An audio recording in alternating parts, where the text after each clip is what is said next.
Great. Well, thank you very much for coming or attending this event. The topic is basically missionaries and social justice. Is there a role there? What kind of things should the church be looking at?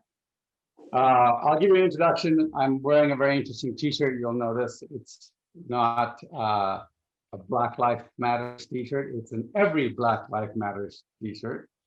It's an alternative. It's a biblical alternative, and I'll kind of introduce that as we go along. But let me give you a brief background of my background.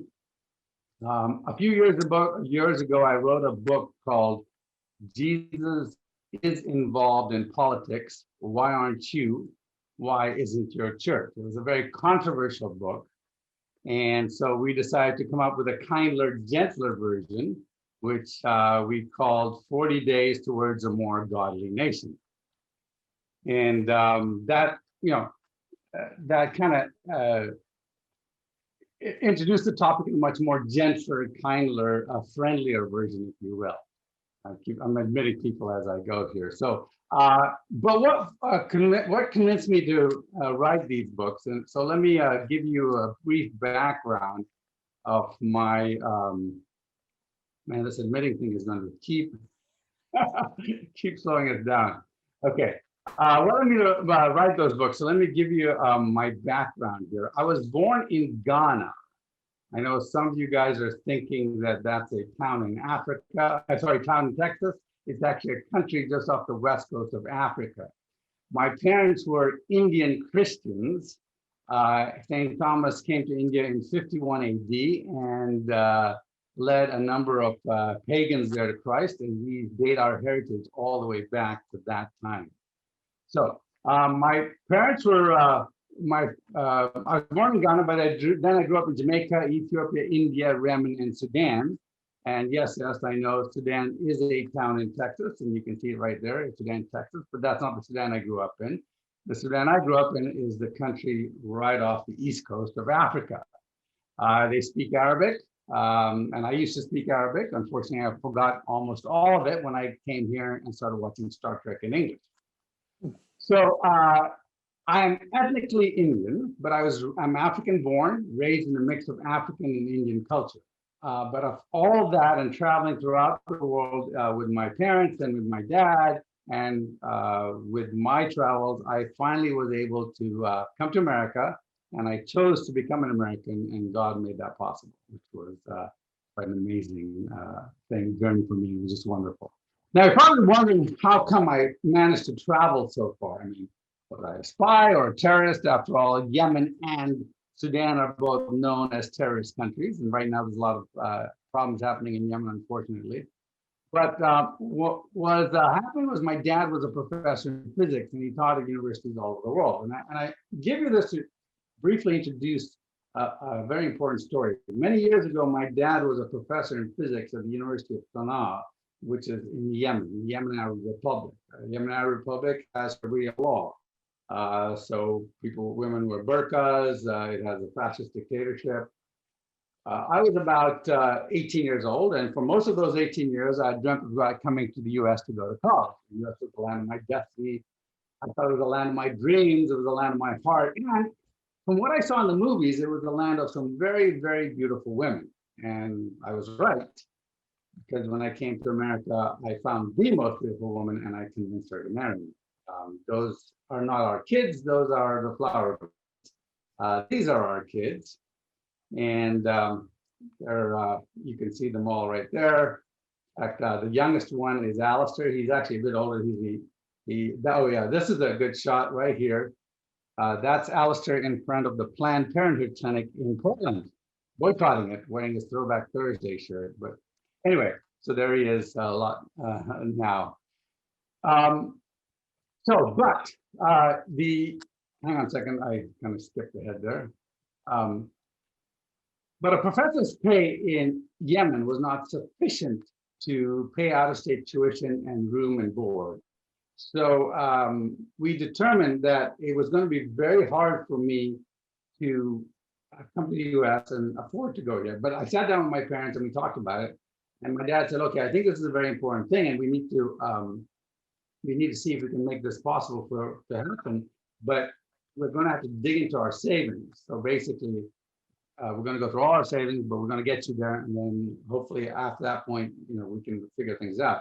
So he said, however, I got to continue working for the government of Yemen, making the same salary. But we saw no reason why that would not happen. I remember a few years,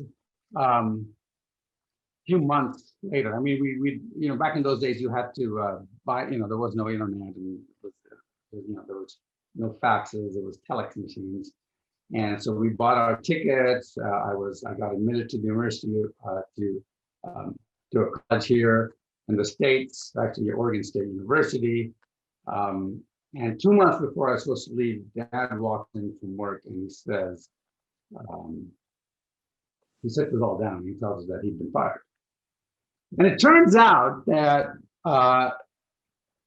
a co-worker of his had committed suicide. And when the police went into his office to look into his bedroom, rather, they found on the co-worker's nightstand a Bible, and it had my father's name in it. So in effect, my dad was saying that he basically, well, what happened is his friends, he had a few friends in the ministry who had graduated from his college and were now politicians, and they came and they said, look, this is what happened. We can give you 2 weeks to get yourself and your family out of here. But beyond that, the mullahs are going to come after you, and there's nothing we can do about it. And so what my dad was telling me was that we had to leave the country. My dreams of coming to America were shattered. Why? Because it is illegal to give somebody a Bible, someone who is not a Christian, a Bible in Yemen. You see, in Islamic countries, you don't have inalienable rights. You certainly don't have the right to talk to others about religion or politics. You don't have the right to give a Muslim a Bible. So where do rights come from? In Yemen, the government grants you your rights. The right to talk to others about your religion is not one of the rights the government grants you. I used to talk to folks who thought this could never come to America. It could never happen in America, but we see that it's no longer the case. So I don't need to go into that one. But so let me ask you a question. This is the interactive portion of the talk. Let me ask you this question. Do our rights come from government? Do our rights come from government? Now, what do you guys think the answer is? Hopefully, most of you said, no, our rights don't come from government. And I'm trying to synchronize with the screen. I notice the screen is a lot slower than my slides. So I hope most of you said rights don't come from government. But let me ask you this. What are the dangers if rights come from government? Well, as you've seen over and over again in the last few months, the governor and the county can make a decision that you don't have the right to assemble. You don't have the right to assemble to worship. You don't have the right to assemble to work. You don't have the right to assemble to celebrate Christmas. You don't have the right to assemble to celebrate Thanksgiving. They've decided that your job is not essential, your worship is not essential, and your fellowship is not essential.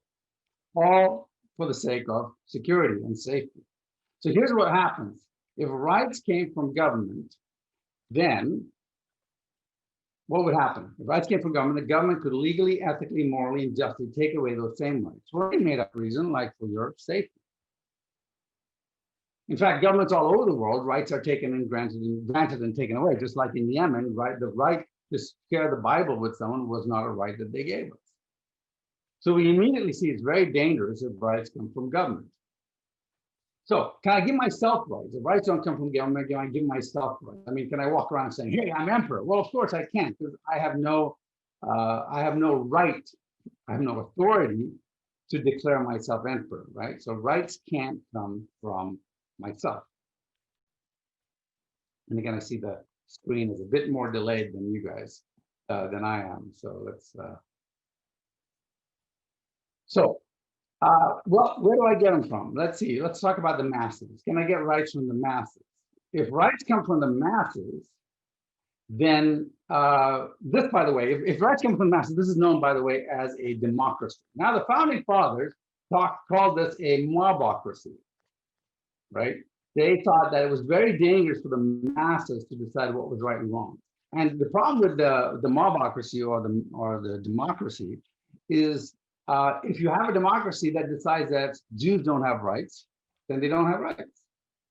In fact, that's a problem with this argument, because if you say that the democracy, the masses decide who have rights, then you can't say that the slaves had rights.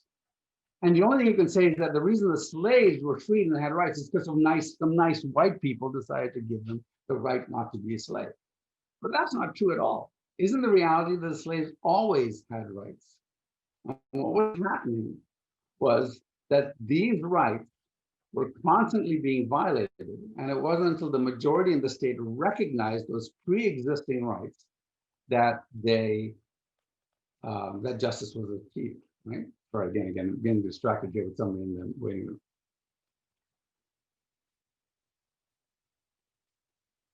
So I can't get rights from the masses, right? Rights don't come from the masses. So they don't come from the government, they don't come from myself, they don't come from the masses.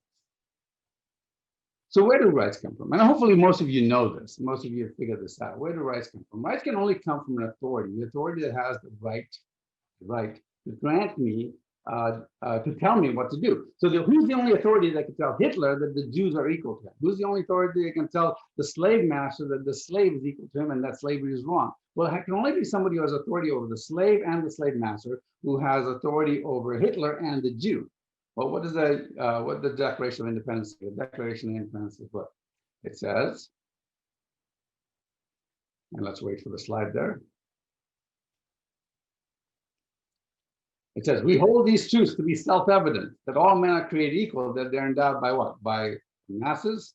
No. By the government? No. By themselves? No. But they're endowed by their what?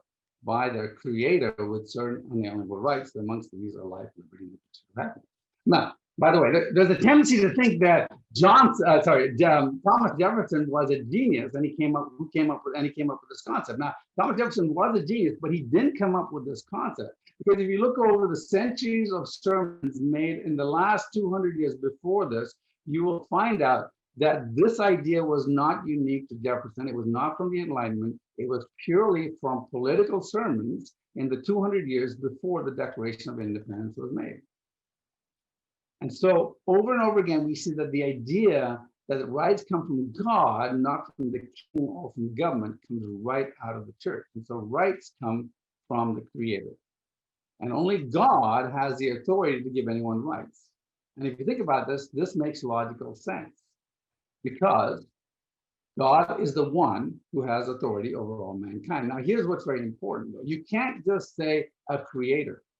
It has to be the biblical creator. Let me explain why. You see, it's not any God. As I noted earlier, I've lived all over the world. I've lived in Africa, I lived in India, I've traveled to China, I've traveled to all parts of the world. And I have learned, I've become, as an apologist, I've become almost an expert in many religions.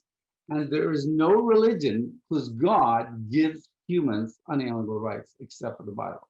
The Muslim God does not, the 3 million Hindu gods does not, the Baha'i God does not, Ahura Mazda, the God of the Baha'is, does not. None of these gods give anyone rights. It's only the Judeo-Christian God that gives rights. So if you don't have the Bible or the Christian God, you don't have rights. It's as simple as that. Okay, so if rights don't come from the government, then what then is the purpose of government? Why do we have governments? Why do we even need a government? Well, what does the Declaration of Independence say? The Declaration of Independence says what? That to secure these rights, governments are instituted among men, right? So the government's not there to give you rights, but to secure the rights that you already have. Okay, now here's where we get in trouble, right? Because what are rights?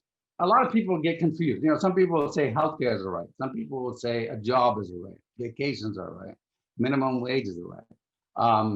Freedom of speech, freedom to own property, life, liberty. So some people disagree on this. So I want to go through this, and I want to kind of show you how to determine the difference between rights and something else. So let's play a little game here. And I'm going to flash something on the screen, and you tell me if that's a right or something else. Okay, so here's, and now, by the way, there's some trick questions in here. So is this a right? Now, some people will say yes, some people will say no. But if you said yes, you're wrong. This is not a right. This is something else. Why is this something else? Because that's a gun. There is a right related to that gun. What is that? That is what? The right to bear arms. Gun ownership is a right. See the difference? You have a right to own a gun, but you're not entitled to be given a gun. You have to go and buy your own gun. Does that make sense? So you have the right to own that gun, but you're not entitled to be given a gun by the government or force anybody else to give you the gun. Okay, let's try this one. Freedom of speech. Is freedom of speech a right? Most of you guys are saying, yes, it is. And it absolutely is. It's absolutely a right. Well, what about this? This is a printing press. For those of you who don't know what that is, if you're too young, that's something that we used to use to print books. I know you don't even know what a book is anymore. Never mind. But the point being that the printing press is something that you need to what? To exercise your freedom of speech. But you have a right to freedom of speech, but do you have a right to a printing press? Are you entitled to a printing press? No, only if you buy your own printing press. You see that? So you have a right to exercise your freedom of speech, but to exercise that freedom of speech, you are going to have to buy your own printing press. Okay, so let's keep going here. Here's a whole list of these, and you tell me if these are rights or something else. Now I have to warn you, there are some trick questions here.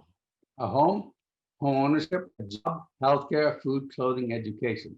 Now, in line with what we've been doing, are these rights or something else? Now, most of you probably said, well, it's something else, but there's a trick question here. There is one right in there, you see it. The right there is home ownership. You have the right to own a home, but you have to what? Buy your own home. You have to get your own home. You're not entitled to be given a home. So let me explain how this all works. So this is very important. So how do I tell the difference? You're like, well, Neil, I understand what's going on here, but I don't know how to tell the difference. How do I tell like healthcare is a right? Okay, well, let's look at that. Rights are things that God gives you, right? It's very important that you're able to differentiate the two.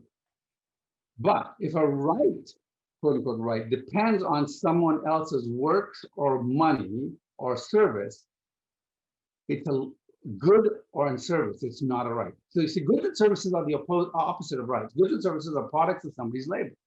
So the educational right? No.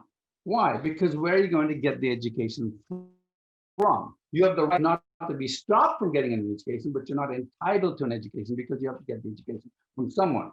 Okay, so here's how you think about that. Because that education is dependent on someone providing you that labor to give you the education. Same for food. Do you have a right to food? Well, you have the right to buy your own food, but you're not entitled to walk up and grab food. Why? Because where did that food come from? Somebody had to harvest it, somebody had to clean it, somebody had to grow it, somebody had to prepare it, right? So you don't have a right to their labor to make that food. You have a right to your own labor. You don't have the right to somebody else's labor.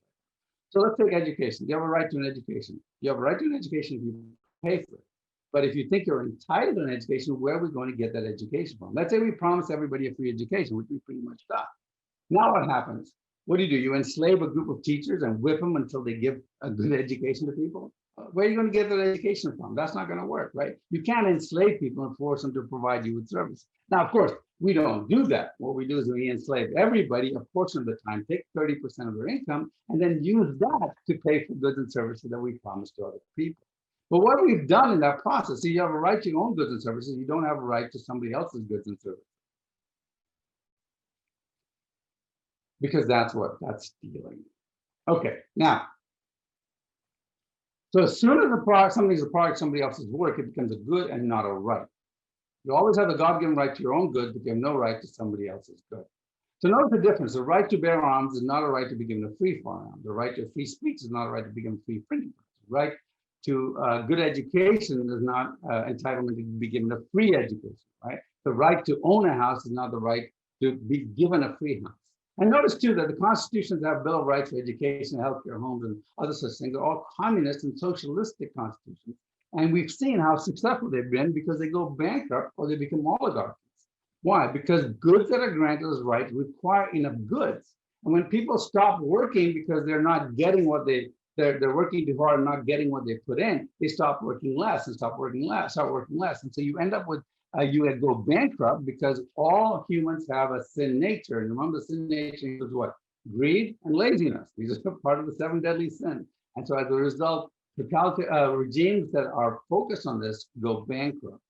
And you don't have enough goods and you enslave and then what happens is you've got to enslave the people because they're not working hard enough. You put in more rules and regulations to try and force them to use less and work more. And as you know, it goes downhill from there. And I've lived in some of those countries.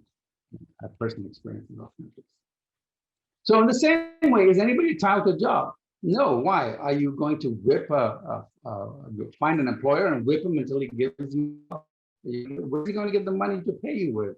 Or are you going to forcibly take it for others? So over and over again, you see this difficulty here. And what are you doing? Is you're taking the hard work of people, which the Bible says is stealing, and you're forcing it and giving it to other people.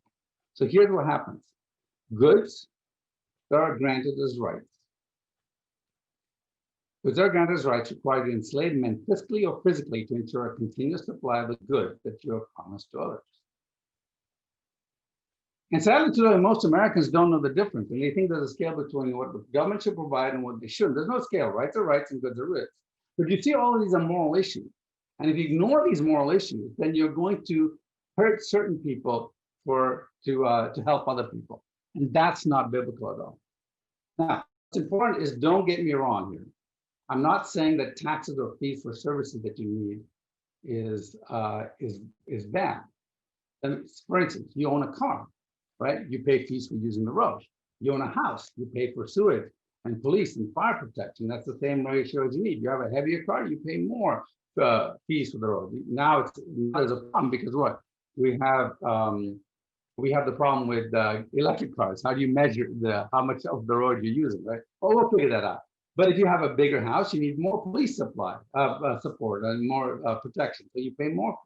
That's called fees for services. That's not socialism. That's fees for services.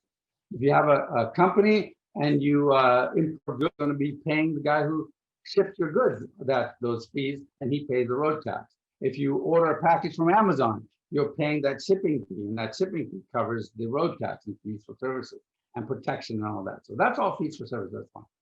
Now, here's the problem.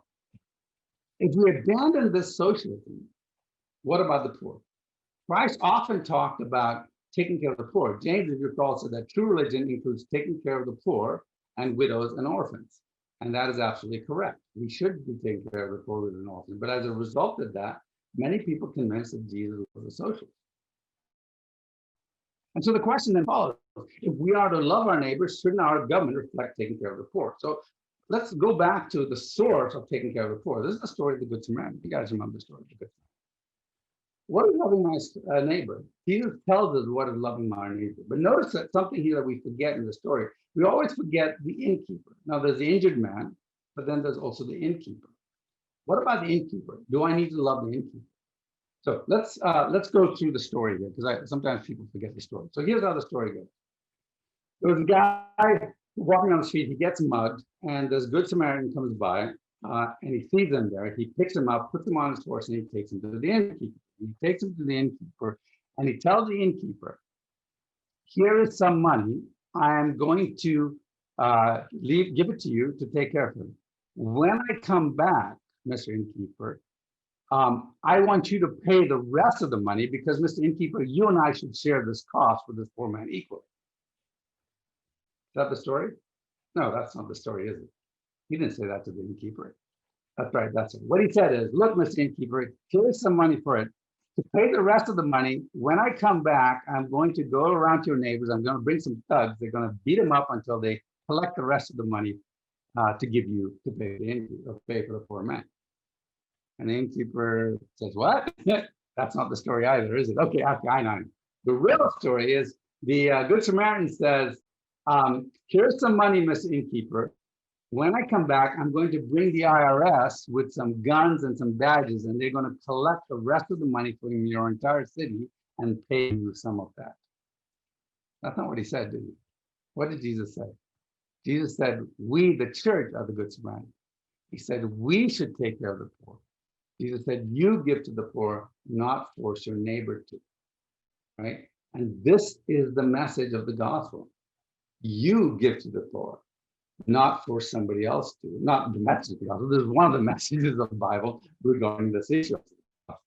It's an amazing thing, and that's not the gospel, but that's part of this is part of the message. So if you think about this, socialism is like forcing your neighbor to give to your favorite charity at the point of an IRS stamp.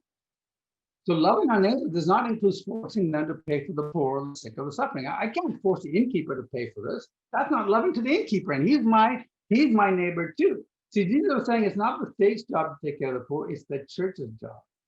And when you take care of the poor using the state, you allocate goods and services, people that have worked for those goods and services, and you're giving it and you're promising it to someone else. You're promising stuff that doesn't belong to you to other people. So we can see in the Good Samaritan story, we can see the churches who have to take care of the poor. And by the way, one thing that we shouldn't forget is that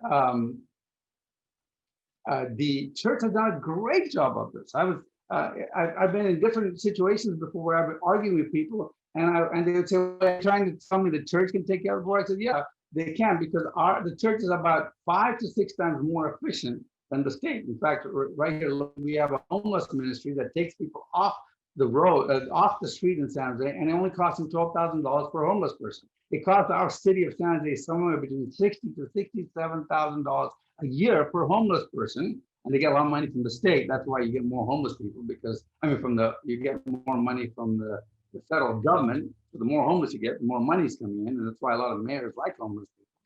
But what's happening is that those people are just spending all that money, yet the church can do it for so much less. It's 1/5 to 1/6 cost. Our debt, our budget for the entire United States $1 trillion for welfare issues, taking care of the poor and stuff like that. We could replace that with somewhere between $200 to $300 billion if the church took that. Now, some of you are going, wait, how can the church how can the church provide $200, $300 billion? Easily, because last year the church and conservatives and Christians gave almost $410 billion to the poor. And that's not from foundations, that's from individuals. So all we have to do is double that giving, and we can take care of the one third of the US budget. But again, that's a different, of course, that's a different soapbox. Okay, so to clarify, governments are created to secure the unalienable rights that you always have. And in defense of this, we look at Romans 13, right? What does Romans 13 say? Romans 13 says that governments hold no terror. Hang on a second, I need to move my. The rules hold no terror for those who do right, but for those who do wrong. Do you want to be free from the one in authority? Then do what is right and you will be commended. But if you do wrong, you should be afraid, for the rulers do not bear the sword for no reason. They're God's servants, agents of wrath, to bring punishment on the wrongdoers. So, number one, the government is there to protect the rights that you have and to punish bad evildoers. Churches are voluntarily created by individuals to provide goods and services to those who can't afford them, charities. And we've all talked about the Good Samaritan for this evidence. And however, here's one thing that's very, very important. It is only commerce that will stop poverty. Charity will never alleviate poverty. It can cause it, but it can never solve it. As I said, I've grown up in Africa, I've grown up in India, and I've seen every time I work with this big missions group, the Marthoma Church, it's one of our founding churches, and what they do is they go into local areas and they start schools, charity schools, and they teach the kids, and then they train them in commerce. They train them to have a skill that they can use, and then they start jobs and companies, and this is the only way to get people out of poverty. If you want people out of poverty, get them skills and jobs. Okay, and these better come from the church than from the government. The government is really bad about it. Okay, now some people say, well, what about, I have to give up some rights to live in a civilized society. I was talking to a parent who said, oh, his son had to write a paper. And in the paper, the premise was, the teacher had said, you've got to give up some rights to live in a civilization. And I said, what kind of rights do you have to give up to live in a civilization? He said, well, the teacher said you have to give up rights to kill, the right to kill. And I said, wait, whoa. I said, wait, you never had the right to kill. God is the one who gives you rights. He didn't give you the right to kill anyone. So you never had the right to kill anyone. So you don't have that right. You didn't have to live in a civilization. You don't have to give up any rights, none. What you have to do is give up your selfishness, maybe a bit of your selfishness, and have a bit of compassion. But again, you don't have to, because even selfish people are allowed to live in civilizations as long as they don't violate somebody else's rights. And the only rights people have are the rights that you got from God, because God is the only one who can give us rights. And without a God, then you get the masses and all that stuff. Okay. So we started this by saying we're going to address biblical justice versus social justice, if is there a difference. So I want to say, yeah, normally I would say there is no difference because biblical justice should be social justice. But what's happening is that the word social justice has evolved. Biblical justice means you provide to protect the rights of all mankind who are endowed by their creator with these inalienable rights, right? And social justice should mean the same thing. But because the word social justice evolved, it has evolved to mean allocation of goods and services to people who need it, to the poor, to people who actually need that. And they've said, oh, they have a right to those things. So here the problem is conflating goods and services with rights is something we see in Marxist and socialist constitutions. And I should let you know, I have a huge Marxist background. Okay, I grew up, and I'll talk about this a bit later, but I grew up in even though we date our ancestry to 51 AD, the last generation, my generation and my father's generation were all Marxists. My dad was an atheist Marxist. My uncle was a Marxist and was on the run from the government of India because he was such a heavy-duty communist. All my cousins are Marxists. And many of them are atheists. And what are they doing? Well, you should go home to India, and they'd argue about which flavor of Marxism is better. Should they join the Communist Party of India or the Communist Party of India, Marxists? Right? This is the discussions we were having. This is what I've grown up with. So I understand this so intrinsically in my being. And my dad became a Christian after that, obviously. By the time I was 5, he became a Christian. So I grew up in a Christian home. But so I want to go through all the issues that people talk about. What are what we call the woke issues? What are the issues that people think are social justice issues? And I want to discuss them. So first, I'm going to give you a list here. These are the issues that people think are woke issues, right? These are the things we should be talking about. Healthcare, medical equality, the income gap, minimum wage, the economic equality, hunger and food insecurity, right? Gender, I'm going to wait for you. Gender or ethnic or color diversity in the marketplace. Euthanasia, free abortions, free birth control pills, the refugee crisis. Okay, so let's cover these individually. Healthcare and medical equality. Okay, as we see in the example, healthcare is goods and services. And therefore, it's not a charity issue. Therefore, it is a charity issue and not a government issue. I mean, you can't, if you want to give people medical equality, what you need to be doing is you as a church. And this, by the way, I grew up in Christian medical hospitals. In Africa, the Christian medical hospitals were far better than the local hospitals.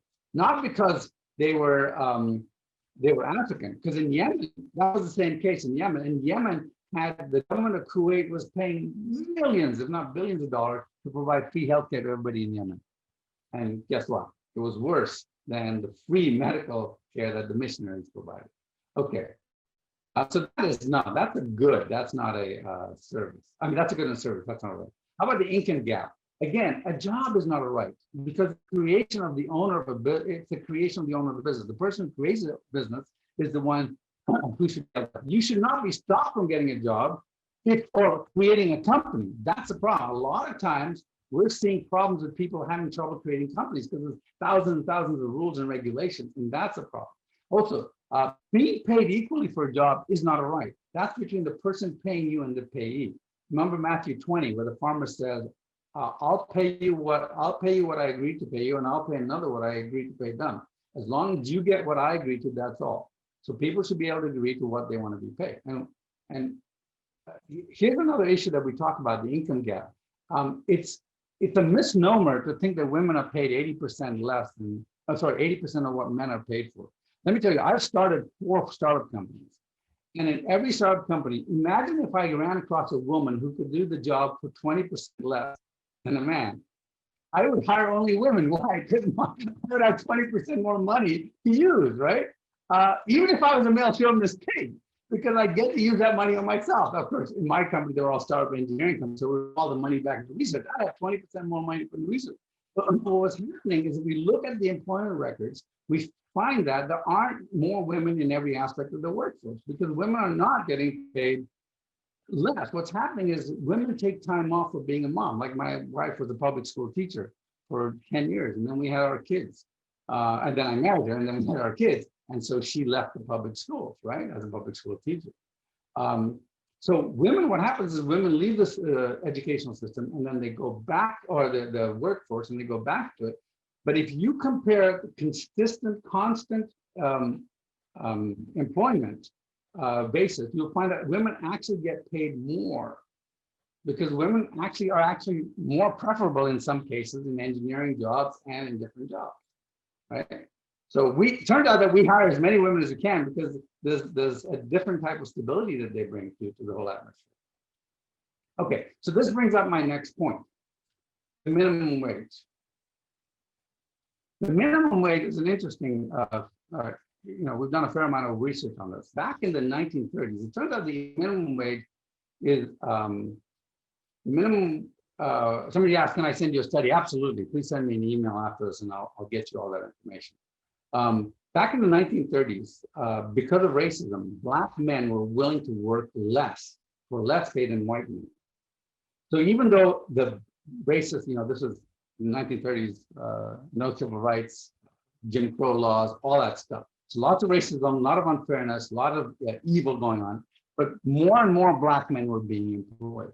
And what was happening is their communities were getting richer and richer, and they were starting businesses of their own, and they were leveraging things. You've heard of the Black Wall Street and how that was destroyed and all that. All that happened because Black men were willing to work for less. And then as they gained experience, they would actually, then be actually better than the white people in their skill set and the white men were not getting as much work. Well, the racists did not like that. And they said, we've got to do this. So what they did is they came up with the idea of the minimum wage. Now, this is surprising to me. A friend of mine, an African-American police officer, is the one who alerted me to this, and we actually wrote a children's book about this. It's called Does Every Black Life Matter? So what happened when they instituted the minimum wage, because you're forcing everybody to pay the same thing, a racist then has no incentive to hire a Black person or a brown person like me. He has no incentive to hire them. So he just hires a white person. And it priced the Black people out of the market because they were now not competitive. As Thomas Sowell says, the minimum wage law is very cleverly misnamed. The real minimum is zero. That's what many inexperienced and low-skilled people receive as a result of legislation that makes it illegal to pay them what they're currently worth to any employment. And so even today, one of the big focuses on Every Black Life Matters, our organization, is that we don't want the minimum wage to be a tool that hurts Black kids. Because if you think about it, 1980s, when Blacks were not allowed in public schools, the proficient literacy rate was 70%, all self-taught. Self-educated Black men were reading at a literacy rate, or proficient literacy of 70%. Today, public schools in the Black communities, the literacy rate is 18%. 18%. Why? Because inner city kids are forced to go to school with gangs and drugs and violence. So who's going to hire those kids and pay them $15 an hour when they can't even read proficiently? If there was no minimum wage, these kids could learn on the job. When I started 4 startup companies, and often I worked at junior high for 7 years, and I'd have these junior high kids who are now in high school and going to college, and they'll say, hey, can you help me get a job? I'm like, well, you can't do anything that I can use you for, but if you let me deal with you. You come in and you work for free, because I was a startup company, I didn't have much money. So you work for free for a few months, and we will teach you a few skills, and pay you. Right? Because we're a startup company, nobody cared. If you're a big company, there'd be insurance issues and all that. So they came in, and all the 3 guys, one of them is now a senior engineer in Lockheed. He came in as a mechanical engineer. There was another guy who came in as an IT guy. He started for free, and then we started paying him like $3, $4 an hour, $5 an hour. And finally, as he learned more and more, we started paying more. He is now the chief data officer for Biola. He runs the whole bio IT department, right? He's a chief IT guy in Biola, right? He started in my company for free, right? Many years ago. Okay, so you see how this changes things and it grows them and allows them to expand. So minimum wage, I think, is definitely not, in fact, it's a bad thing. So let's talk about economic equality. Well, how do you equalize results without oppressing any of our rights? You take an opportunity away from one person that they didn't do anything illegal to get. You take goods away from one person to equalize results. No, you can't. Hunger and food insecurity, we already talked about that. You have a right to your own food. If there's hunger and food insecurity, we as a church need to reach out and give people that. Okay, let's talk about the next issues. Gender, ethnic, or color diversity. Private business is a private business. Somebody doesn't want to hire somebody because I'm brown. I don't want them to hire me. The government does. I don't want them to be forced to hire me. A few years ago, I was working for a company, and I talked to my brother, my cousin, and we were sitting down talking. And we said, "Look, how do we get rich? We can't get rich by working with someone. We got to do our own startup company." And my cousin said, "Well, you can't do a startup company unless you have this white man." This is the 1980s. I have this white man with a big nose who drinks a lot of beer. He's smooth with all the venture capitalists. And I said, "Well, no problem. Let's find one of those guys, make him our CEO, and we can be the VPs." And my nephew was sitting there and he said, "Well, that's horrible. That's terrible. That's not fair." And I turned to my nephew and I said, "You know what? Who cares if it's unfair? Let's do that now. We'll get rich enough, and then soon we'll be the VCs." And today in Silicon Valley, you can't raise money. You can't go to a VC without there being an Indian guy there. In fact, some of the richest VCs in India are Indians. Why? Because that's exactly what we did. Fortunately, I'm not one of them, but that's exactly. And a few years later, my cousin and I raised $15 million to start a company. Okay. So how about euthanasia? Well, this is simply unbiblical. I won't even go into this. You don't have the right to kill yourself. The Bible does not allow you to do that. It's called murder. And by the way, in the Netherlands, there are claims of thousands of cases of involuntary euthanasia and the killing of disabled newborns. Okay, free abortions. Hopefully, we don't have to spend time on that, but if you're not sure, I do a talk on my website on how to win abortion arguments without appealing to religion, culture, or natural law. And we talk about how abortion is murder.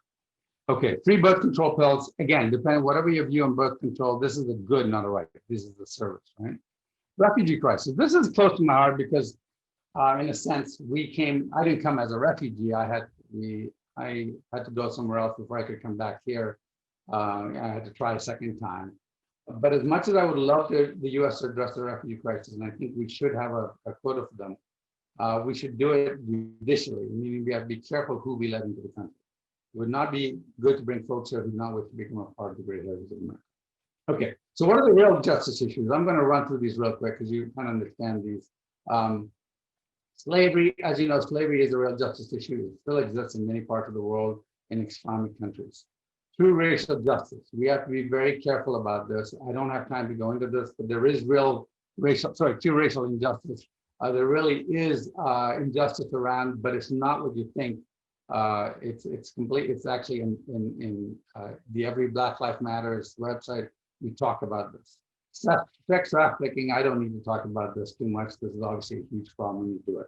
Religious persecution, Christians in the Middle East and India, Muslims in China, governments are there to secure rights and not. These are definitely real religious issues. Abortion is a social injustice. Did you know that 50% of all African Americans are killed in the womb? Did you know there would be 30% more African Americans today than if abortion did not exist or was not made legal? So it's a decimation of an entire culture and race of people. And in Every Black Matters, you'll see the baby's foot right there on our logo. That's a pro-life. We are pro-life. Okay. Also, abortion is sexist. They kill more baby girls than in India and China. Father's rights. It turns out that that's a real issue. Crooked divorce attorneys and judges and even foster care laws allow families and allow states to get money from fathers, and they're using it to fill their coffers, and they get financially rewarded when they take kids away. It's a very bad system. Parents' rights. In Germany, a family's kids was taken away from them because they wanted to educate their child at home.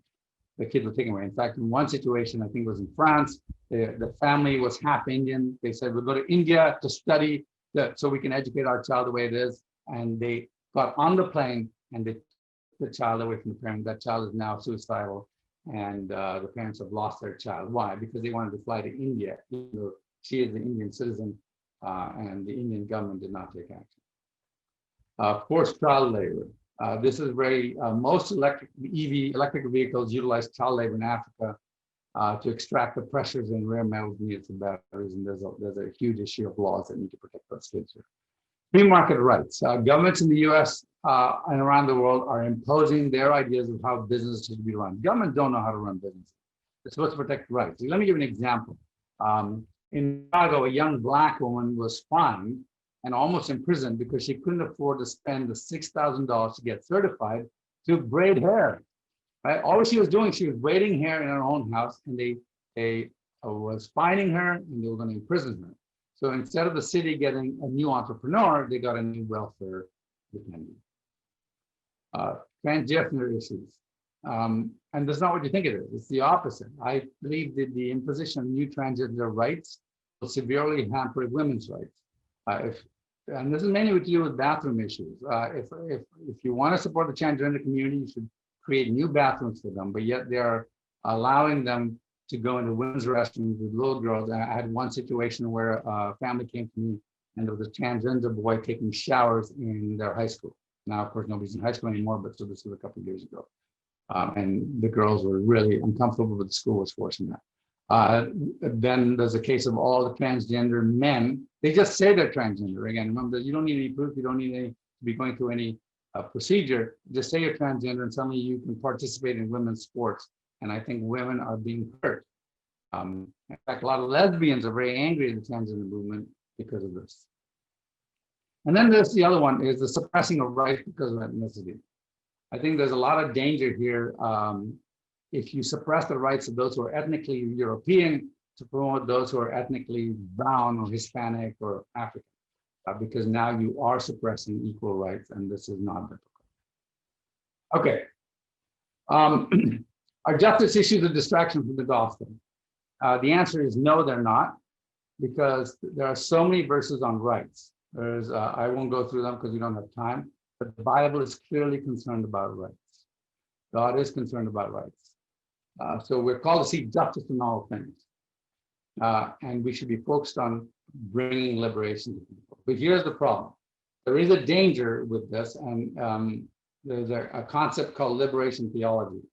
And this, I want to explain my back on this. It teaches that the Bible must be interpreted from the perspective of the oppressed and the poor. It claims that the Bible is just to reveal God as the liberator of oppressed victims. But this is where it gets dangerous, because it compromises through self-sacrifice of our Lord and Savior. Liberation theology, when taken to extreme conclusion, is false. And I'll talk about more in this next section, where I talk about critical race theory. So in the next hour, I'll talk about critical race theory and all its background. And just so you know, liberation theology was pushed mainly by the World Council of Churches. My uncle, my father's brother, was a chairman of the World Council. You can see how close I am to these issues. So the question, though, is if you're going to preach the gospel and bring justice, you have to be careful you don't delve into liberation theology, right? Because salvation is far more critical than oppression. So we want to teach liberation, and we want to teach people to take care of their neighbors and to fight for rights and to provide goods as a charity. But you can't go over to one thing and say the gospel is completely about justice, right? The gospel is about justice with God, and justice with man comes secondary. Love God first, and then love your neighbor as yourself. So we have to focus on that. So we have to focus through that. We may have to do things that are considered illegal. And legal does not mean moral, and moral does not mean legal. The objective morality only comes from the objective moral logic, and that's from God, not from some human indicator of human consensus. So we have to be very careful when we fight for rights, that sometimes we will have to violate laws. And when we think of the women, the midwives in Egypt, right? They violated the law to save the thing. We think of Corrie ten Boom in Nazi Germany, violated the law to save the rights of people. So, but we must never think that preaching the gospel is sufficient to stop injustice. So we should preach the gospel, but we should not think that's sufficient. Why? Because think about this. For 200 years, the gospel was preached in two of the most Christian nations in the world, England and the United States. Every week the gospel is preached, and yet slavery still continued. Right? So you can't just say, oh, preaching the gospel is enough. You have to act. And so it wasn't until the Republican Party here and William Wilberforce in England decided, and Thomas Clarkson decided, we have to change the law, that the laws will change. So you can't just relax on that. Okay, I want to quickly, we have a few more minutes. I want to introduce my organization, Every Black Life Matters. Last year, actually, just a few months ago, we noticed that BLM was being embraced by a lot of churches. And it worried us because BLM is essentially Marxist, right? And they were buying into liberation theology and critical race theory. And so if you look down their list of things, we noticed almost everything in their list of things was the cause of the Black flight. So I went to my friend Kevin McGarry, who's the president of the Frederick Douglass Foundation, and I said, Kevin, we got to do something about this. Actually, with my wife, I said, hey, we have Christians who are giving money to BLM, and that's unbiblical because they're for abortion, they're against the nuclear family, they're for socialism, they're trained Marxists. This is a problem for the church. There needs to be an alternative. So I went to Kevin and I said, there needs to be a problem. You're the president of the chairman of the Frederick Douglass Foundation. Why don't you go to the National Frederick Douglass Foundation and ask them to do something and to make give them an alternative? Well, word came down from the Frederick Douglass Foundation saying, guys, we're so busy right now. Kevin, you and Neil start one. And I said, but Kevin, I'm not Black. And Kevin said, yes, but you are more African than me. Because I grew up in Africa and he had never been to Africa. So we said, okay, so he's the CEO and I am the executive vice president. He'll actually be leading a workshop in the apologetics track, the last one today. So I'll do critical race theory next, and then he'll do that. But here's what's happening, and then I think this is very important. This is what we've determined. And this is the tragedy. So what happened is there was a promise to provide free welfare money to the African American community. This was paving, destructing good intentions, because they then noted that families without fathers needed more money. So they changed the welfare system that if you had no father in the home, you got more money. Well, what that resulted in was more fatherless homes. So this naturally created generations of fatherless boys who grew up in search for that missing father, and they got involved in gangs. So they had that camaraderie, that male companionship. And then they also grew up with dependency, things such their own substance. So you get gangs and crime, which resulted in incarcerations and more fathers not being allowed. So then the government realized the system was not working and crime loss is growing. So they asked for more government money and they put them all in projects. And Kevin actually, my co-founder and CEO, grew up in the projects. And they put them in the crowd. But what this does is it compounds the problem and results in economic and cultural self-destruction. And by association, target all Americans with the same breadth of racism, because they develop a fear or cautious to those who represent those gang members, who look like the gang members. I disciple a young African-American lad here, and he said, why is it that when I drive in a car, I have to be more careful? I said, because I know you. You're a wonderful guy. You die to save my life. But the average gang member looks just like you, right? Between the age of 16 to 30. And he looks just like you. So people associate that with you. The only way we've got to change that perception that the average African American is a gang member. And even though it's a very small percent that's a gang member, that's the ones that we're seeing in the news. So throwing more money at the problem does not solve the problem. And now it looks like oppression. You have more crime and dependence. And guess what? So you start blaming racism, you develop black liberation theology, and you develop critical race theory. But really, at the root of the problem is what? Is socialism. It's a socialistic system that caused the problem. So, folks, if I wanted to destroy African Americans, this is the plan I would have come up with. So if you really care about justice, we need to fix this. And we believe that every Black Life Matters is a problem to fix this. It's not meant to tell that, but we want to give you these tools. So what's the history of missionaries? I'm going to wrap this up in 2 minutes here. What's the history of missionaries and what should their current and future role be in issues? Well, quite simply, if you look at the legislative, these are just a small portion of the laws that we have changed. There are thousands and thousands of laws that Christians have changed. We stopped slavery, racism, segregation, kidnap brides. You know, it was legal to kidnap your bride and kidnap a woman and force her to marry you until a Christian went to a Scandinavian king and said, you have to stop that. And this is, as I said, a small group. In my book, I have a larger list and I go through all the details of it.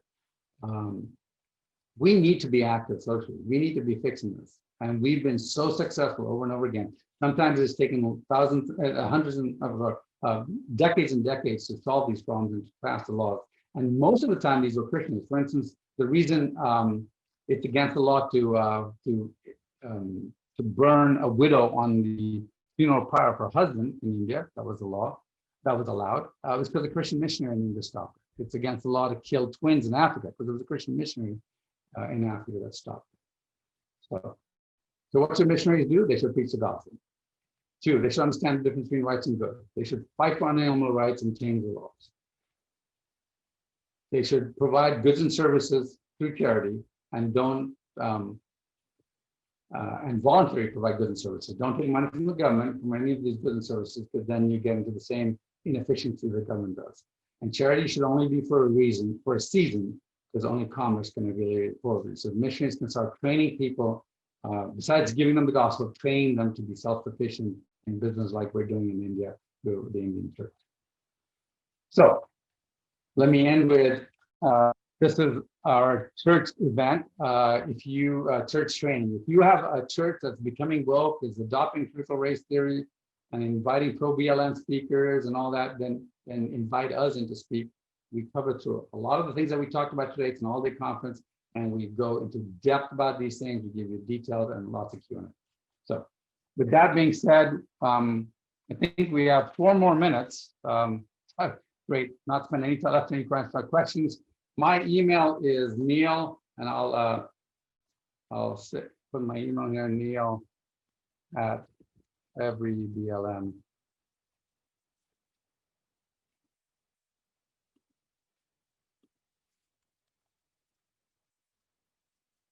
So you need to get hold of me. Somebody who've asked for data, I will send you all that. Any questions in the 3 minutes that I have left for us? I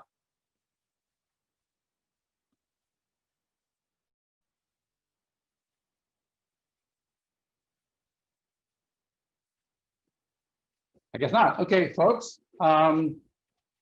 If you stay on this line, we go to the next session here on this, but this is the where we're going to talk about critical race theory. So stay tuned. You can stay on. I think you can just stay on. And again, please send me an email. I welcome disagreements. I spend most of my time.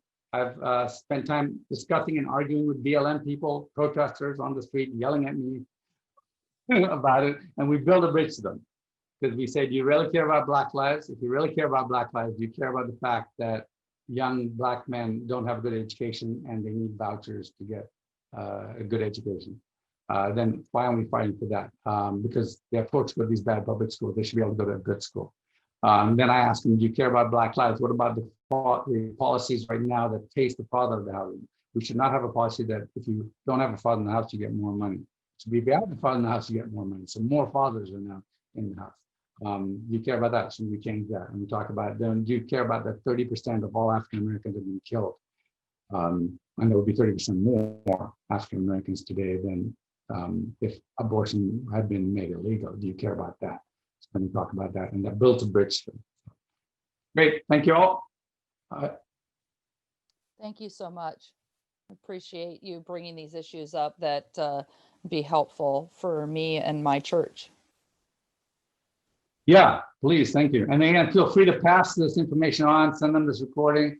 We've got lots of information on everyblm.com, and stay and listen to Kevin McGarry. We'll be talking about this in